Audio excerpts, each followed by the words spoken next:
I broke my damn collarbone. Not good.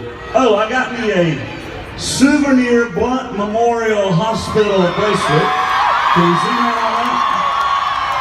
There it is. Right out of, yep, there it is. Oh, there's my skin up hand.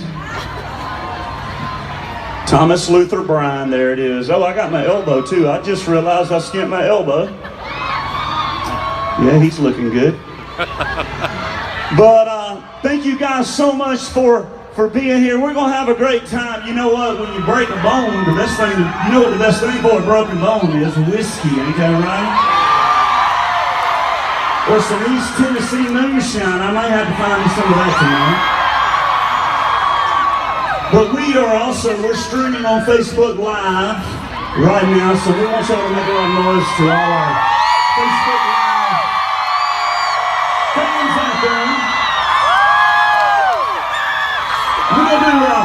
We're gonna do two